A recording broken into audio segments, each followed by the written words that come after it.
Welcome back to the show. Check out these headlines we have for you. We got proper party news, and you're going to want it, ladies and gentlemen. Gary Gensler will be testifying. We'll have it for you. Stellar and real-world assets. You're going to want it. Blockchain Association on the Coinbase and Ripple cases. Presidential candidate in a crypto framework. Ripple partner news with IBM. You want all of it. Gary Gensler caught off guard. We got FTX. We got EthGate whistleblower. We got so much more. Somebody roll the damn intro.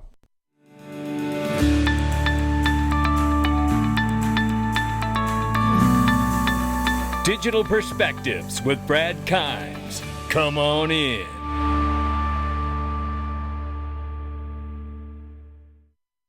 Welcome back to the show. You can follow us on Twitter and YouTube for exclusive content. Right now, $1.1 trillion market cap for crypto. The market is off by 1.3%.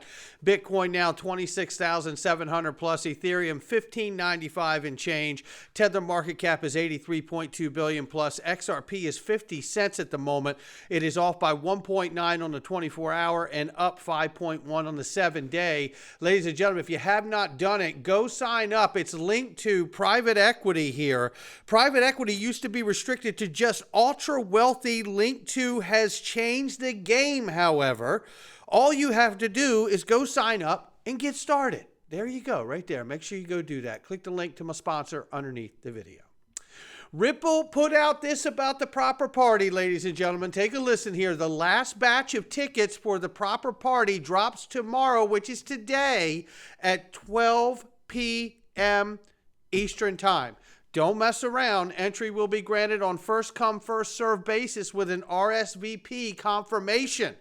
So be very careful. Get your ticket if you have not done it. I know a lot of people are reaching out. We have nothing to do with the event. People are always reaching out thinking we've got something to do. We do not. It's directly through the properparty929.com. Make sure you get registered today.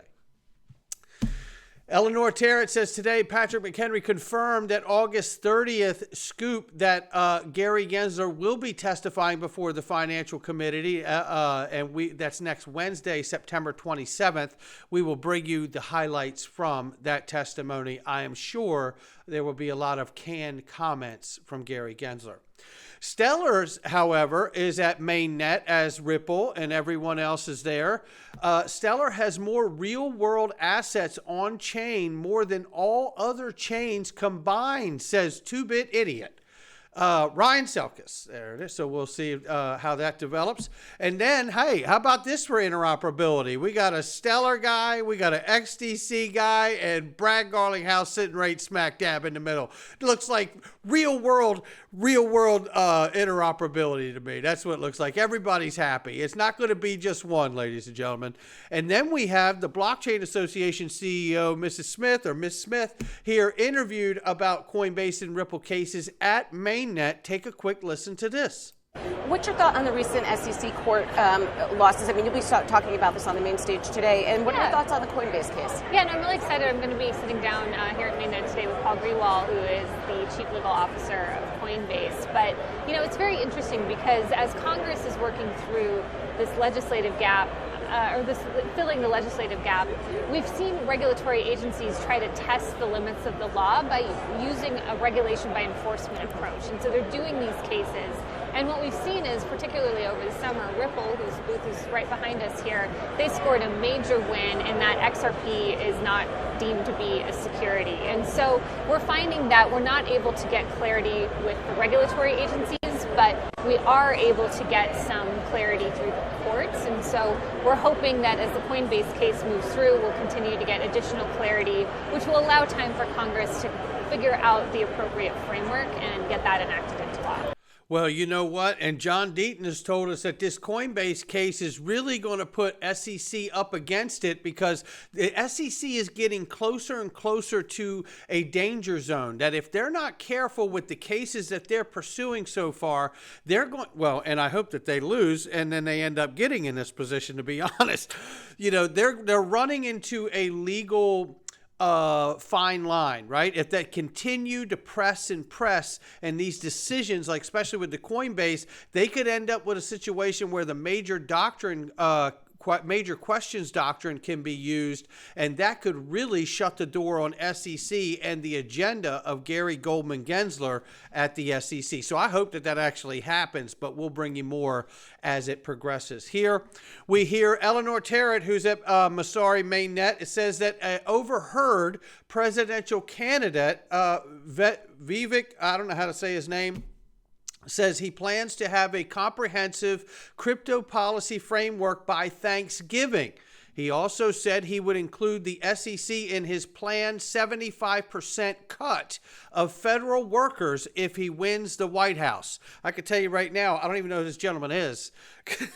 And that right there is, I'm leaning in. I'm already leaning in. When you're talking about cutting 75% of federal workers, and that in large part includes the SEC, as long as Gary Gensler's name on that list, you may get my vote, my friend. I'll tell you that. Now we take a look at this. Ripple partner Temenos payment hubs launched on IBM Cloud, ladies and gentlemen. Now I'm showing you this because I want to read this. Payment solution aims to support banks in their digital transformation journey, designed to help banks leverage new security and compliance protocols and deploy initiatives such as FedNow, instant payments in the US, and SEPA in Europe. Temenos Payments Hub is the first payment solution to be secured on the IBM framework and is running on Red Hat OpenShift with IBM Power and Linux One. Now, this is extremely exciting to me because I want to remind everybody who's not been in this space long enough, this is a Temenos video from Bank XRP back in the day that clearly shows us in the middle of their payment and their payment flow and their stack. There's Ripple right there, baby. There you go. Ripple Payment Network. Come on in. Yeah, very exciting stuff. Don't watch price, watch fundamental news. That's where I'm at. Right here, Ashley Prosper shares this from Megan too. Shout out to both of them. He says she's laughing because looks like a deer caught in the headlights when Gary Gensler is confronted with the reality of the pushback from the judicial system. I want you to listen to this. This is the second time I have seen Gary Goldman Gensler be interviewed and pressed by the interviewer, and it feels quite good to catch him off guard. Take a listen. When you take collectively recent court decisions we have seen, how have they made you, Gary Gensler, think differently about regulating this space? I'll tell you, I think the same thing. It's about ensuring for compliance and protecting the investing public. And this is a field, it kind of reminds me a bit of the 1920s securities markets 100 years ago, where a lot of people were getting hurt. And Congress came along and said, we've got to clean that up. And of course, we had the Great Depression. And the securities laws apply to crypto security tokens. And there's nothing incompatible with those tokens, with the securities laws. Investors still benefit from disclosure, and investors get to choose based on that disclosure. Investors benefit from laws against fraud and manipulation and other conflicts in the markets. And we've just seen so many people hurt and lost their money, hoping for a better future. And there's so many hucksters and fraudsters in this field. And so nothing any court would say would change your mind on that? I wish something a court could say which would actually bring the compliance sooner. But this was a field that was built as a global field, so a lot of it's outside of the U.S. And we have very robust securities laws in this country.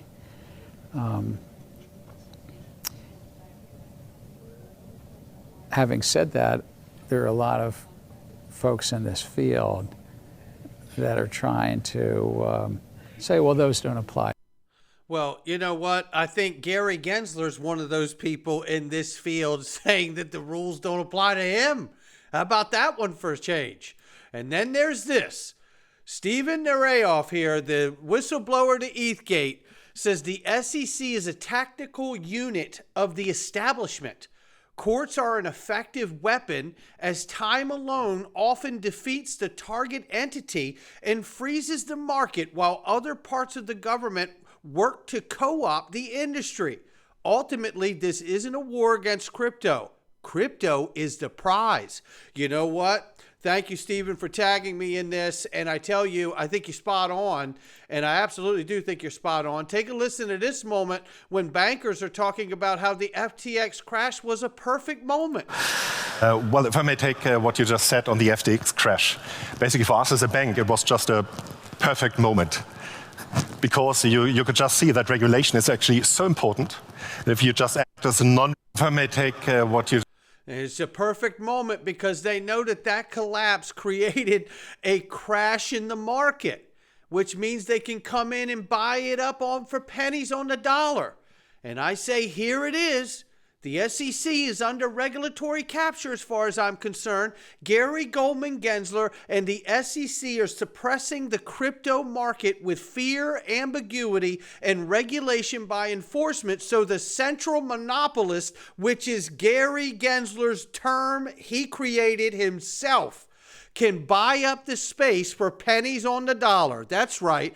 The agency, the SEC, I believe, is doing the bidding for Wall Street so they can have this space for themselves because, as Stephen Nareyoff has said, crypto is the prize.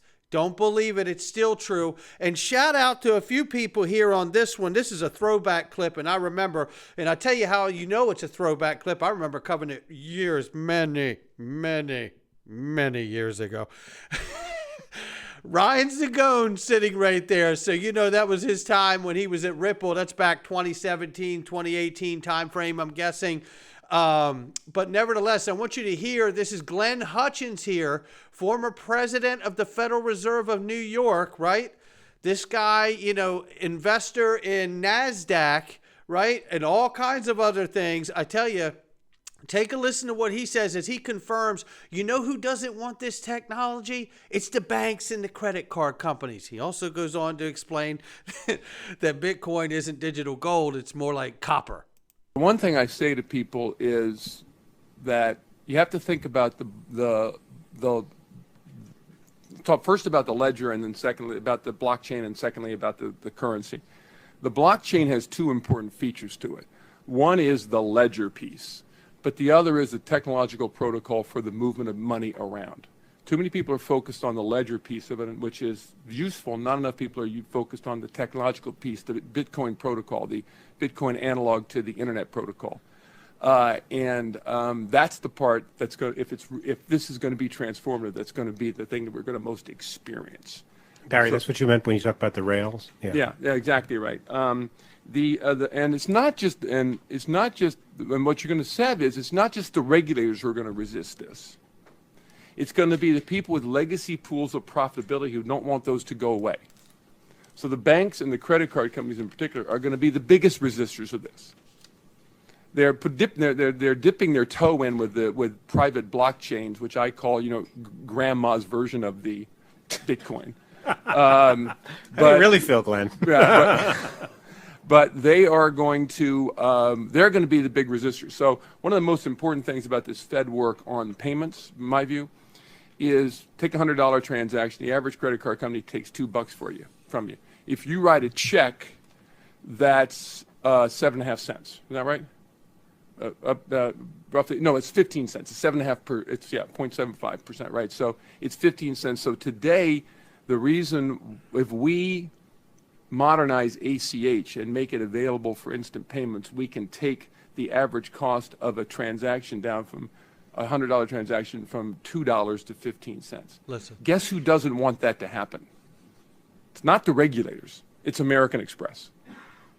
Right, and then if you further take that 15 cents down to thousands of a cent using Bitcoin technology, you can transform the cost of moving things around. So there's going to be a bunch of legacy people out there who don't want this to happen, not just in the regulatory community. There you have it. He's giving you the answer to the test right there. They're going to fight it, and they're going to crash this space, and then and which they have done. We're watching them do it, and then they're going to buy it up for themselves because they know that you cannot avoid and ignore the technology itself. Now, this is an older video, obviously, but it tells us just how relevant this moment is today. He was trying to tell us back then. Again, Ryan Zagone from Ripple was sitting at that table at that time as well. Now let's take a look here as the XRP color code could show us we're on our way to $1.40 if we get above the fib 0.5, which is the 57-cent level.